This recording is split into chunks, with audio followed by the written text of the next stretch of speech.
স্বামী বলে স্ত্রী আমার কথা শুনে না, স্ত্রী বলে স্বামী আমার কথা শুনে না, শিক্ষক বলে ছাত্র আমার কথা শুনে না, মালিক বলে কর্মচারী আমার কথা শুনে না, কর্মচারী বলে মালিক আমার কথা শুনে না। দুনিয়ার প্রত্যেকটা মানুষের বিরুদ্ধে আঙ্গুল উঠায়। ও মেরে দোস্ত, একটু হিসাব মিলাই, আমি আল্লাহ তাআলার কথা শুনি কিনা? আল্লাহ তাআলার ওয়াদা তো এটা ছিল, মান আসলাহা মা বাইনাহু ওয়া বাইনাল্লাহ। ও দুনিয়ার মানুষ, আমার সাথে তোমার সাথে সম্পর্কটাকে ঠিক কইরা নাও। আসলাহাল্লাহু মা বাইনাহু ওয়া বাইনা খালকি, সমস্ত সৃষ্টির সাথে তোমার সম্পর্কটা আমি কুদরত দ্বারা ঠিক কইরা নিব। আমি আল্লাহ তাআলার কথা শুনি না, যার কারণে আমার সন্তান আমার কথা শুনে না। আমি আল্লাহ তাআলার কথা শুনি না, যার কারণে স্ত্রী আমার কথা শুনে না। সাহিবুল মি'রাজ, ইমামুল মুরসালিন ওয়াল মুজনাবিন, আফতাবে নবুয়ত, শামসুল হিদায়াত, বদরুদ্দুজা, আসুন সেই মহামানবের উপর দুরুদ ও সালাম পাঠ করি সাল্লাল্লাহু আলাইহি ওয়াসাল্লাম। আসলে মেরে দোস্ত, দ্বীনি কথা ধ্যানের সাথে শুনতে হয়। আর কোরআন আমাদেরকে এই দিকেই দিক নির্দেশনা দিয়েছে। আল্লাহ তাআলা কোরআনের মধ্যে বলেন, ওয়া ইযা কুরিয়াল কোরআন, যখন তোমাদের সামনে কোরআন তেলাওয়াত করা হয়, ফাসতামিউ লাহু, তো তোমরা দ্বীনি কথাগুলো ধ্যানের সাথে শুনো। ওয়া আনসিতু, এবং চুপ থাইকো। যদি এই দুইটা কাজ তোমরা করতে পারো, লাআল্লাকুম তুরহামুন, আল্লাহ তাআলা বলতেছেন তোমাদেরকে আমি আল্লাহ তাআলার কাছে রহমত চাইতে হবে না, বরকত চাইতে হবে না, আমি আল্লাহ তাআলা তোমাদেরকে রহমতের সমুদ্রের মধ্যে ডুবাইয়া দিব। আর রহমতের আরেকটা অর্থ হচ্ছে রহমত বিমাআনা বারাকা। রহমতের আরেকটা অর্থই হচ্ছে বরকত। আল্লাহ তাআলা কোরআনের আরেক আয়াতের মধ্যে বলেন, ওয়াবাশশিরিল ইবাদ, ওই সমস্ত ব্যক্তিদের জন্য সুসংবাদ, আল্লাযীনা ইস্তামিউনাল কওল, যারা দ্বীনি কথাগুলো ধ্যানের সাথে শুনে, ফায়াত্তাবিউনা আহসানা, এবং যেই কথাগুলো শুনে সেগুলো আমলের নিয়তে শুনে আমল করার চেষ্টা করে, ফায়াত্তাবিউনা আহসানা। তারপর আল্লাহ তাআলা বলেন, উলাইকাল্লাযীনা হাদাহুমুল্লাহ, যারা এই দুইটা কাজ করবে, দ্বীনি কথা ধ্যানের সাথে শুনবে এবং আমলের নিয়তে শুনবে, তো আল্লাহ তাআলা এই আয়াতের মধ্যেও বলতেছেন তাদেরকে আমি আল্লাহ তাআলার কাছে হেদায়েত চাইতে হবে না, আমি আল্লাহ তাআলা তাদের গলায় হেদায়েতের মালা পরাইয়া দিব। আর দুনিয়াতে প্রত্যেকটা মানুষই আল্লাহ তাআলার হেদায়েতের মুহতাজ, ঠিক না? দুনিয়াতে প্রত্যেকটা মানুষ আল্লাহ তাআলার হেদায়েতের মুহতাজ।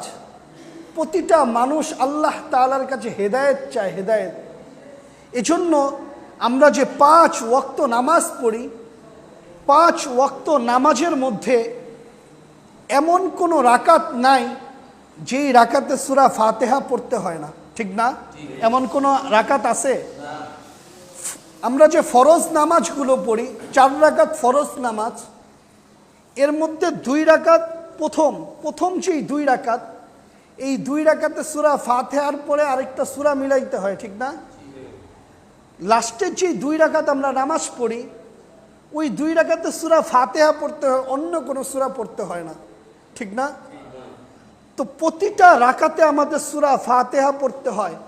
প্রতিদিন আমরা 5 ওয়াক্ত নামাজে 32 রাকাত আমরা নামাজ পড়ি। আর প্রত্যেক রাকাতে 32 রাকাত নামাজে আমরা সূরা ফাতিহা পড়ি, ঠিক না? আমরা যখন সূরা ফাতিহা পড়ি, আলহামদুলিল্লাহি রাব্বিল আলামিন, সমস্ত প্রশংসা ওই সত্তার যিনি সমগ্র জগতের রব। তারপর আমরা বলি আর রহিম, ঠিক না? তুমি রহমান, তুমি রহিম। তারপর আমরা পড়ি মালিক ইয়াউমিদ্দিন, বিচার দিনের মালিক আপনি। এই 3টা কথা যখন আমরা বলি, তারপর আমরা আল্লাহ তাআলার কাছে নিজেদেরকে সোপর্দ করি। আমরা আল্লাহ তাআলাকে বলতে থাকি, ইয়্যাকা না'বুদু ওয়া ইয়্যাকা নাস্তাঈন, যে আয় আল্লাহ, ইয়্যাকা না'বুদু, আমরা আপনারই ইবাদত করি। তারপর আমরা বলি ওয়া ইয়্যাকা নাস্তাঈন, এবং আপনার কাছেই আমরা সাহায্য চাই। এই কথাটা আমরা বলি, তখন আল্লাহ তাআলা জালালে চলে আসেন। তখন আল্লাহ তাআলা বলতে থাকেন, ও আমার বান্দা, ইয়া আবদি, ও আমার বান্দা, ইসআল মা শিতা, ও আমার বান্দা, তোর যা মনে চায় তুই আমার কাছে চাইতে পারিস। তো এই চাওয়ার জায়গাটা যদি আল্লাহ তাআলা আমাদের উপর ছাইড়া দিতেন, তাহলে মানুষের একটা স্বভাব হচ্ছে মানুষ দুনিয়ামুখী, মানুষ সর্বক্ষেত্রে আল্লাহ তাআলার কাছে আখিরাতের চেয়ে দুনিয়া চাইতে বেশি ভালোবাসে। বিদায় মানুষকে যদি আল্লাহ তাআলা চাওয়ার অনুমতি দিতেন, তো মানুষ দুনিয়া চাইতো। অথচ দুনিয়ার পরিচয় কি? ইমাম গাজ্জালী রহমাতুল্লাহি আলাইহি বলেন, মুলিয়াতি দুনিয়া বিহাব্বাতি খারদাল, তোমরা সমগ্র জগৎটাকে সরিষার দানা দিয়ে পরিপূর্ণ করে দাও। সুম্মা ইউআইকিনু বিত্তায়ের, তোমরা একটি পাখিকে নির্দিষ্ট করো, যেই পাখিটি ইয়াতি সানা বাদা সানা, এক এক বৎসর পর পর আসবে। ইয়ালতাকিত হাব্বা, একটি করে সরিষার দানা উঠাবে। তো সায়াতি আলা তাইরিজ জামান, পাখির উপর অচিরেই একটা দিন আসবে। ইন্তেহাই হা উলাই হাব্বা, সমস্ত সরিষার দানাগুলো একদিন নিঃশেষ হবে। কিন্তু হায়াতাল আখিরাত লা তানতাহি, আখিরাতের জীবন শুরু আছে কিন্তু কোনো দিন শেষ হবে না। অথচ মানুষ সর্বক্ষেত্রে দুনিয়াকে চাইতে ভালোবাসে। এজন্য আল্লাহ তাআলাও প্রশ্ন করতেছেন, আরাদিতুম বিল হায়াতিদ দুনিয়া, তোমরা দুনিয়া পায়া খুশি হয়ে গেলা? ওহুয়া ফিল আখিরাতি আবকা, অথচ আমি তো আখিরাতকে উত্তম জায়গা তোমাদের জন্য বানায় রাখছি। অথচ মানুষের স্বভাব দুনিয়া চাওয়া। এজন্য আল্লাহ তাআলা বলতেছে, তোমাকে চাওয়ার অনুমতি দিছি ঠিকই, কিন্তু তুমি তোমার নিজ ইচ্ছায় আমার কাছে চাইতে পারবে না। তো কিভাবে চাবো? তো আল্লাহ তাআলা শিখায়া দিতেছেন, ইহদিনাস সিরাতাল মুস্তাকিম, তোমরা আমার কাছে সিরাতে মুস্তাকিম চাও। যদি সিরাতে মুস্তাকিম চাইতে পারো, আর যদি তোমরা হেদায়েত পাইতে পারো, আমি আল্লাহ তাআলা যদি তোমাদেরকে হেদায়েত দেই, তাহলে তোমরা দুনিয়ারও বাদশা, আখিরাতেরও বাদশা। এজন্য প্রত্যেকটা মানুষের জীবনে হেদায়েত প্রয়োজন। হেদায়েত প্রত্যেকটা মানুষের জীবনে কি প্রয়োজন? হেদায়েত প্রয়োজন। তো আল্লাহ তাআলা বলতেছেন, আল্লাযীনা ইস্তামিউনাল কওল, তোমরা যদি দ্বীনি কথাগুলোকে ধ্যানের সাথে শুনতে পারো, ফায়াত্তাবিউনা আহসানা, এবং আমলের নিয়তে শুনতে পারো, তাহলে শুনো, উলাইকাল্লাযীনা হাদাহুমুল্লাহ, আমি আল্লাহ তাআলার কাছে তোমাদের হেদায়েত চাইতে হবে না, আমি আল্লাহ তাআলা তোমাদেরকে হেদায়েতের সমুদ্রের মধ্যে ডুবাইয়া দিব। হেদায়েতের মালা তোমাদের গলায় পরায়া দিব। ও মেরে দোস্ত, আজকে তো আমরা দ্বীনি কথাগুলো ধ্যানের সাথে শুনি না, যার কারণে আজকে যদি আমরা আমাদের জীবনটাকে তালাশ করি, আমাদের জীবনের বয়স হইল কতটুকু, আর দ্বীনি কথা শুনলাম কতটুকু, আর আমার জীবনে আমল আসলো কতটুকু, এটা যদি একটু আমরা ভাবি, একটু আমরা অ্যানালাইসিস করি, তাহলে দেখা যাবে বয়স তো অনেক হয়েছে, দ্বীনি কথাও অনেক শোনা হয়েছে, কিন্তু যতটুকু শোনা হয়েছে ওই পরিমাণে আমাদের জীবনে আমল আসে নাই। এর একটাই কারণ, দ্বীনি কথা আমরা ধ্যানের সাথে শুনি নাই। এজন্য হাদিসের শব্দ আছে, ইদা তাকাররার কাররার, যেই জিনিস যত বেশি তাকরার হয়, যেই জিনিস যত বেশি শোনা হয়, ওই জিনিস দিলের মধ্যে তত বেশি গাঁথতে থাকে।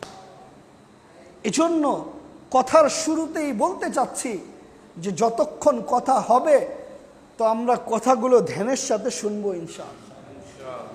যদি ধ্যানের সাথে আমরা কথাগুলো শুনতে পারি, হাদিসে ঘটনা আছে, হ্যাঁ, বনি ইসরাইলের একজন বদমাশ ছিল, বদমাশ, যার নাম ছিল কিফিল। সে নিজেকে দাবি করত সে কুত্তা ইনসান, যে প্রতি রাত্রে বেগানা নারীর পিছনে, জিনার পিছনে প্রতি রাত্রে বাংলাদেশি টাকার 5 থেকে 10 লক্ষ টাকা প্রতিদিন খরচ করত। এক রাত্রে এক নারীকে ধৈর্য নিয়ে আসছে, তো সে যখন রুমে ঢুকছে দেখতেছে নারী কান্না করতেছে, তো কিফিল বলতেছিল তোমাকে তো আর আমি জোর কইরা নিয়ে আসি নাই, টাকার বিনিময়েই তো তোমাকে নিয়ে আসছি, তো কেন কান্না করতেছ? তো সেই মহিলা বলতেছিল শুনো, আমি কোনো বাজাইরা নারী না, আমি কোনো বাজারি মেয়ে না, অভাব আমাকে তোমার হাতে ধরা দিতে বাধ্য করেছে, অভাবের তাড়নায় আমি তোমার হাতে ধরা দিয়েছি, কিন্তু আমি কান্না করতেছি এজন্য যে দুনিয়ার জীবন তো একদিন শেষ হবে, আমি তো আমার রবের সাথে সাক্ষাৎ করব। কোরআন বলতেছে ইয়াউমা তুবলাস সারাইর, কিয়ামতের দিন আল্লাহ তাআলা সব প্রকাশ করে দিবে। ইয়াউমা লা ইয়ানফাউ মালু ওয়ালা বানুন, যেই দিন কোনো সম্পর্ক চলবে না, কোনো অর্থ চলবে না, কোনো সম্পদ চলবে না, কোনো ব্যক্তিত্বের পরিচয় চলবে না, যেই দিন কোনো কিছু কাজে আসবে না। আল্লাহ তাআলা বলতেছেন ওয়া আম্মা মান খাফা মাকামা রাব্বিহি ওয়া নাহান নাফসা আনিল হাওয়া, ওই দিন তো আমার আল্লাহ তাআলার সামনে দাঁড়াইতে হবে, তো আমি লজ্জা পাইতেছি যে আমি এই চেহারাটা নিয়ে আল্লাহ তাআলার সামনে দাঁড়াবো, তো দাঁড়াবো কিভাবে? এই একটা কথা বলতে দেরি, কিফিলের জীবন পরিবর্তন হইতে দেরি হয় নাই। কিফিল সাথে সাথে মাপ চাইতেছে ওই মহিলার কাছে, আর বলতেছে মা, আমি আল্লাহ তাআলার কাছেও মাপ চাইতেছি, তোর কাছেও মাপ চাইতেছি, আমি জীবনে অনেক গুনাহ করেছি, আমি জানি না আল্লাহ আমাকে মাপ করবে কিনা, কিন্তু তুই যদি একটু দোয়া করিস, আমার জন্য তওবা করিস, তাহলে হতে পারে আল্লাহ তাআলা আমাকে মাফ করতেও পারে, বিদায় তুই একটু আমার জন্য ক্ষমা চা। তো ওই রাত্রে কিফিল আল্লাহ তাআলার কাছে তওবা করছে, আর ভাগ্যক্রমে ওই রাত্রেই কিফিল মারা গেছে।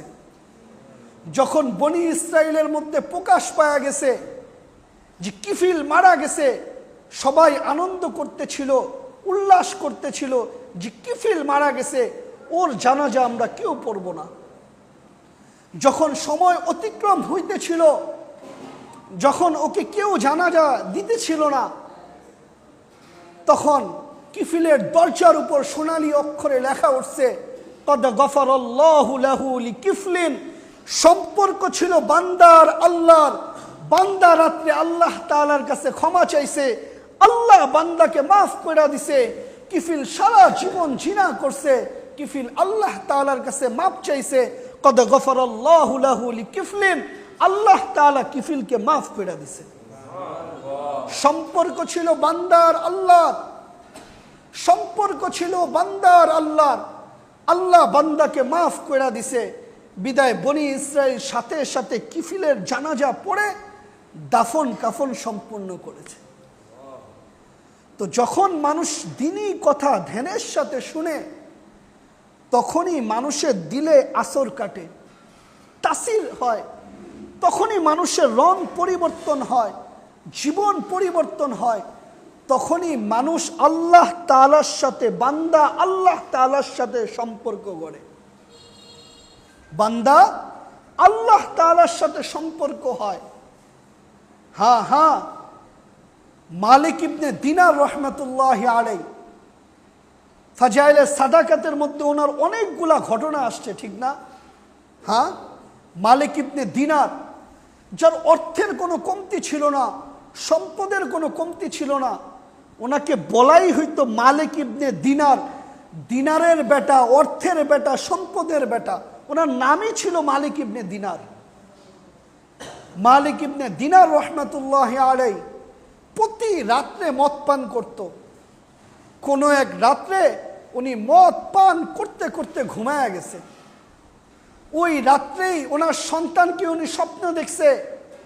সন্তান বেশি কিছু বলে নাই, সন্তান বলতেছিল বাবা, এখনই কি তোমার আল্লাহ তাআলার দিকে ফেরার সময় হয় নাই? এখনো কি তোমার আল্লাহ তাআলার দিকে প্রত্যাবর্তনের সময় হয় নাই? এখনো কি তুমি আল্লাহ তাআলার দিকে প্রত্যাবর্তন করবে না? এই এক কথা বলতে দেরি মালিক ইবনে দিনারের জীবন পরিবর্তন হইতে দেরি হয় নাই। ওই রাত্রেই উনি তওবা করছেন, ওই রাত্রেই উনি যুগ শ্রেষ্ঠ একজন বুজুর্গ হয়েছেন, যার নাম ইনশাআল্লাহ আশা রাখি, যার নাম কিয়ামত পর্যন্ত কিতাবে কিতাবে থাকবে। লক্ষ লক্ষ মানুষ যার নাম স্মরণ করবে, যার নাম স্মরণ করে রহিমাহুল্লাহ তার নামের উপর দোয়া করবে। কিভাবে ওনাদের জীবন পরিবর্তন হয়েছে? ওনারা ধ্যানের সাথে কথা শুনতেন, দিনই কথা ধ্যানের সাথে শুনতেন, যার কারণে ওনাদের জীবন পরিবর্তন হয়েছে। ইব্রাহিম ইবনে আদহাম রহমতুল্লাহি আলাইহি যুগ শ্রেষ্ঠ বাদশা ছিলেন, বড় প্রতাপশালী প্রভাবশালী বাদশা ছিলেন হযরত ইব্রাহিম ইবনে আদহাম রহমতুল্লাহি আলাইহি। একদিন রাত্রে উনি ওনার রুমের মধ্যে বসে আছেন, তো উনি অনুভব করতেছিলেন ওনার রাজপ্রাসাদ কে যেন কাঁপাইতেছে। তো প্রহরী পাঠাইছে, যাও দেখো আমার রাজপ্রাসাদের ছাদের উপর কে এমন দম্ভভাবে হাঁটতেছে। তো প্রহরীরা যায় দেখতেছে এক যুবক নিচের দিকে তাকায় কি যেন খুঁজতেছে। তো প্রহরীরা ধৈর্য নিয়ে আসছে ইব্রাহিম ইবনে আদহাম রহমতুল্লাহি আলাইহির কাছে। তো জিজ্ঞেস করছে ইব্রাহিম ইবনে আদহাম রহমতুল্লাহি আলাইহি জিজ্ঞেস করছে সেই যুবককে, ও যুবক, তুমি আমার রাজপ্রাসাদের ছাদের উপর কি করো? তো ইব্রাহিম ইবনে আদহাম রহমতুল্লাহি আলাইহি বলতেছিল, ওই যুবক ইব্রাহিম ইবনে আদহাম রহমতুল্লাহি আলাইহিকে বলতেছিল, আমার উট হারায় গেছে।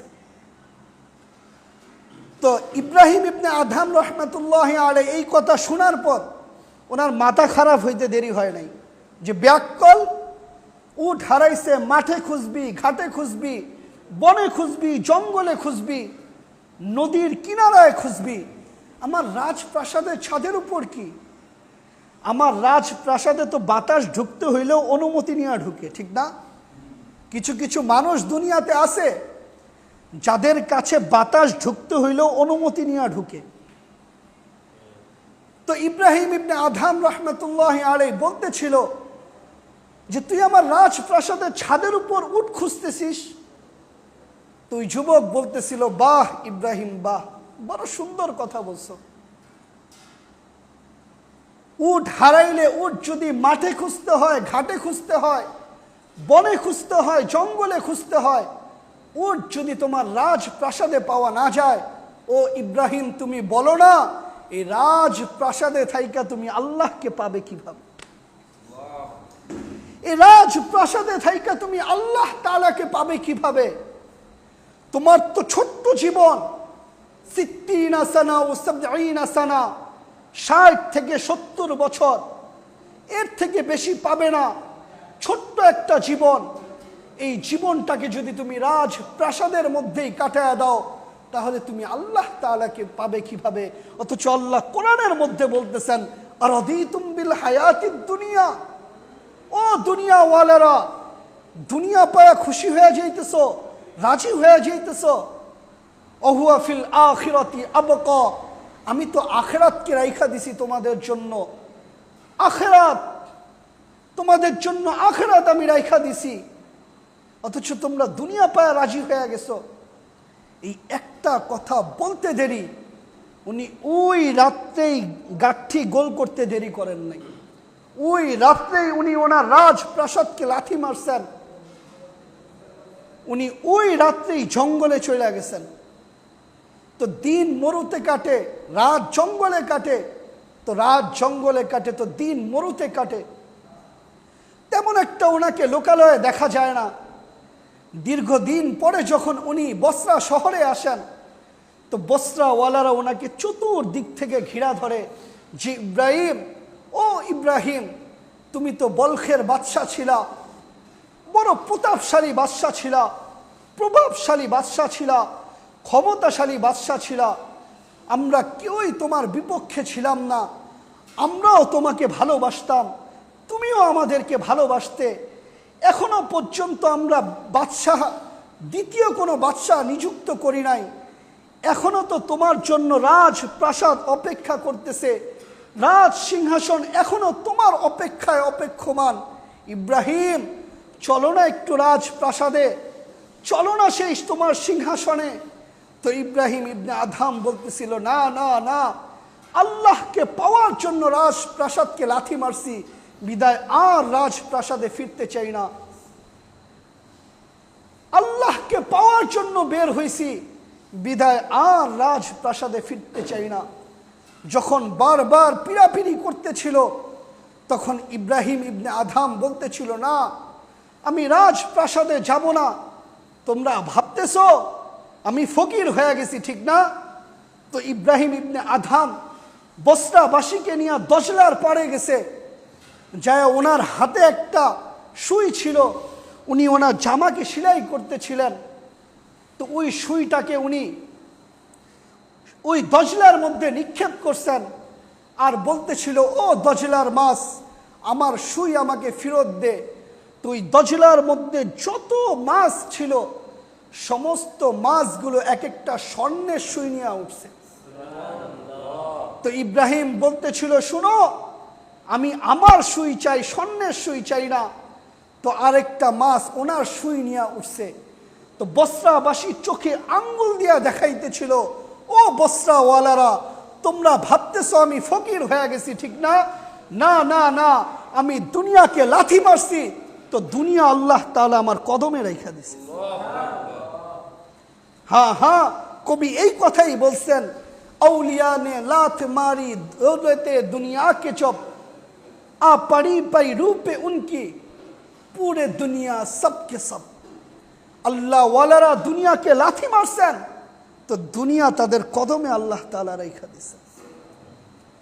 সাহাবা ইকরাম মানুষকে এটাই বুঝাইতেন, আল্লাহর রাসূল মানুষকে এটাই বুঝাইতেন। আজকে তো 24টা ঘন্টা আমরা এক একজনের বিরুদ্ধে অভিযোগ করি, ঠিক না? স্বামী বলে স্ত্রী আমার কথা শুনে না, স্ত্রী বলে স্বামী আমার কথা শুনে না, শিক্ষক বলে ছাত্র আমার কথা শুনে না, মালিক বলে কর্মচারী আমার কথা শুনে না, কর্মচারী বলে মালিক আমার কথা শুনে না। দুনিয়ার প্রত্যেকটা মানুষের বিরুদ্ধে আঙ্গুল উঠায়। ও মেরে দোস্ত, একটু হিসাব মিলাই, আমি আল্লাহ তাআলার কথা শুনি কিনা? আল্লাহ তাআলার ওয়াদা তো এটা ছিল, মান আসলাহা মা বাইনাহু ওয়া বাইনাল্লাহ। ও দুনিয়ার মানুষ, আমার সাথে তোমার সাথে সম্পর্কটাকে ঠিক কইরা নাও। আসলাহাল্লাহু মা বাইনাহু ওয়া বাইনা খালকি, সমস্ত সৃষ্টির সাথে তোমার সম্পর্কটা আমি কুদরত দ্বারা ঠিক কইরা নিব। আমি আল্লাহ তাআলার কথা শুনি না, যার কারণে আমার সন্তান আমার কথা শুনে না। আমি আল্লাহ তাআলার কথা শুনি না, যার কারণে স্ত্রী আমার কথা শুনে না। আমি আল্লাহ তাআলার কথা শুনি না, যার কারণে দুনিয়ার কেউ আমার কথা শুনে না।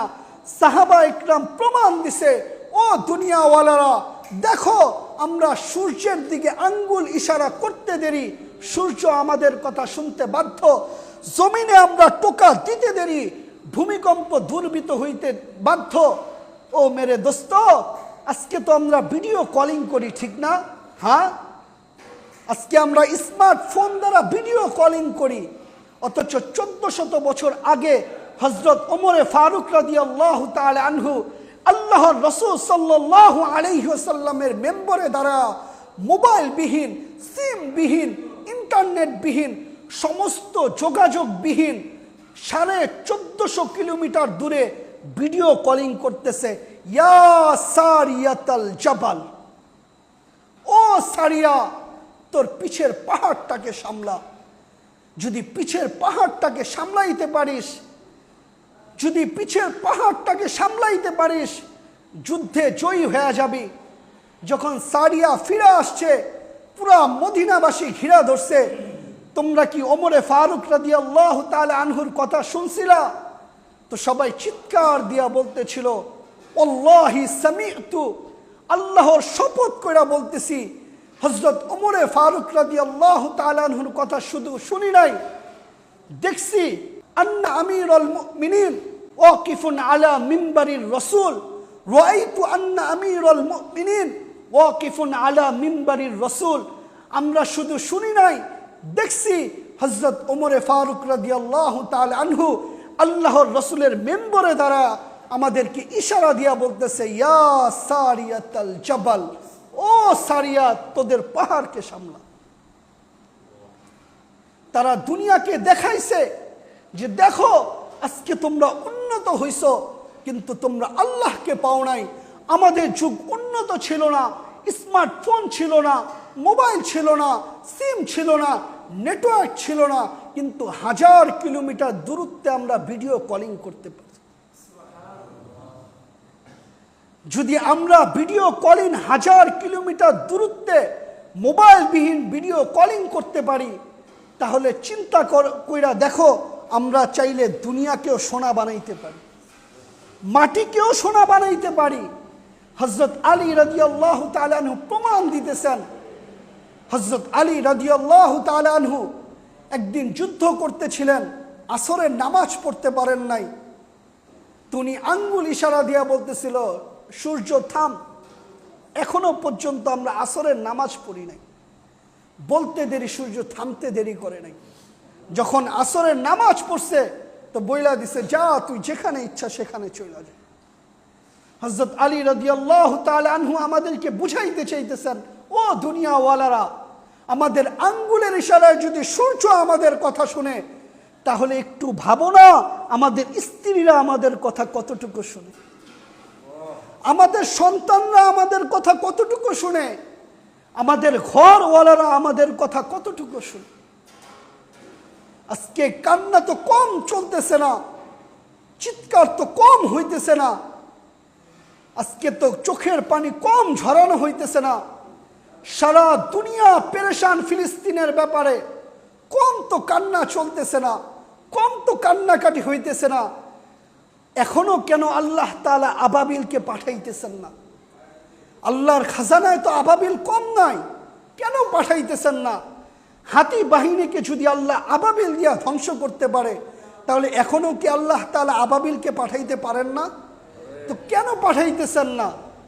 তাহলে বুঝার বিষয়, আজকে বান্দার সাথে আল্লাহ তাআলার সাথে সম্পর্ক ভালো নাই। আজকে বান্দার সাথে আল্লাহ তাআলার সাথে সম্পর্ক ভালো নাই। হ্যাঁ হ্যাঁ, সম্পর্ক তো দেখাইতেছেন খাওলা বিনতে সালাবা। আল্লাহর রাসূলের কাছে আয়েশা বলতেছে, ইয়া রাসূলুল্লাহ, মুসিবত মুসিবত। বলতেছে, খাওলা কিসের মুসিবত রে? বলে, ইয়া রাসূলুল্লাহ, আমার স্বামী তো আমাকে জাহেলিয়াতের যুগের তালাক দিয়া ফেলছে। বলছে, কি করছে? বলে, ইয়া রাসূলুল্লাহ, স্বামী তো আমার সাথে জেহের কইরা ফেলছে। তো আল্লাহর রাসূল বলতেছিল, হুররিমতি আলাই। খাওলা, আমি তোকে ওই কথাই বলতে চাই যেই কথা পূর্বে ঘোষিত, এখনো নতুন কোনো হুকুম আসে নাই। তুই তোর স্বামীর উপর হারাম হয়ে গেছিস, তোর স্বামীর উপর তুই হারাম হয়ে গেছিস। তো একবার, দুইবার, তিনবার যখন বারবার রাসূল এই জবাব দিতেছিল, তো খাওলা বিনতে সালাবা আল্লাহর রাসূলের সামনে হাত উঠায়া দিছে।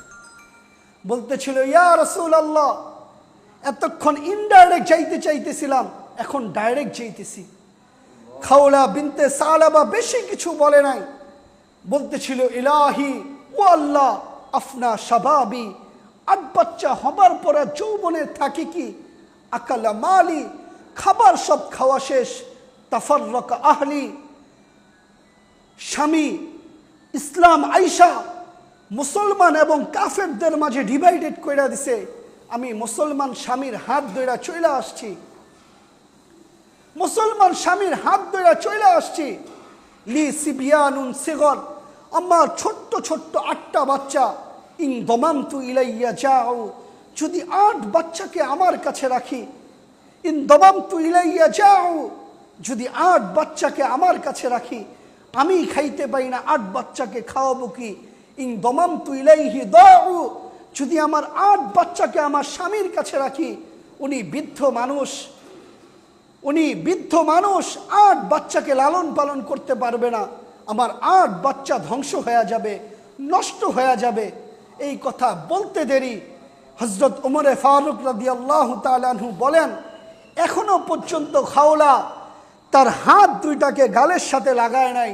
প্রচণ্ড শীতের মুহূর্তে আমি দেখতেছিলাম আল্লাহর রসুল কাঁপতেছিলেন, ঘাম ঝরতেছিল। আমি মুস্কি মুস্কি হাসতেছিলাম যে হ্যাঁ, আল্লাহ তাআলা খাওলার পক্ষে চলে আসছে। আল্লাহ তাআলা জিব্রাইলকে পাঠায় দিছে। আল্লাহ তাআলা এখন ওহী নাজিল করতেছে। যখন পুরা সূরা মুজাদালা নাজিল হইছে তো আল্লাহর রাসূল চিৎকার দিয়া বলতেছিল, খাওলা, আল্লাহ তাআলা তোর শানে একটা সূরা নাজিল করছে। সূরার প্রথম 7 আয়াত আল্লাহ তাআলা তোর পক্ষে নাজিল করছে। একটা সময় ছিল যখন বান্দার সাথে আল্লাহ তাআলার সাথে সম্পর্ক ছিল, বিপদ আসতে দেরি, আল্লাহকে ডাকতে দেরি, আল্লাহ তাআলা সাড়া দিতে দেরি করতেন না। আজকে এত ডাকাডাকি হইতেছে কিন্তু আল্লাহ সাড়া দিতেছে না। এর একটাই কারণ, বান্দার সাথে আজকে আল্লাহ তাআলার সাথে সম্পর্ক ভালো নাই। এজন্য আসেন আজকে থেকে আল্লাহ তাআলার সাথে সম্পর্ক গড়ার চেষ্টা করি। আল্লাহ তাআলার সাথে সম্পর্ক গড়ার প্রধান মাধ্যম হচ্ছে নামাজ, দ্বিতীয় মাধ্যম হচ্ছে কোরআন। এই দুইটা জিনিসকে আঁকড়ে ধরি, ইনশাআল্লাহ আশা রাখি আল্লাহ তাআলার সাথে আমাদের সুসম্পর্ক হবে। আল্লাহ তাআলার সাথে সম্পর্ক গড়ব তো ইনশাআল্লাহ। আল্লাহ তাআলা আমাদের সকলকে যে কথাগুলো বললাম সর্বপ্রথম আমাকে আমল করার তৌফিক দান করুক, আপনাদেরকে আমল করার তৌফিক দান করুক। ওমা আলাইনা ইল্লাল বালাগ। আসসালামু আলাইকুম ওয়া রাহমাতুল্লাহ।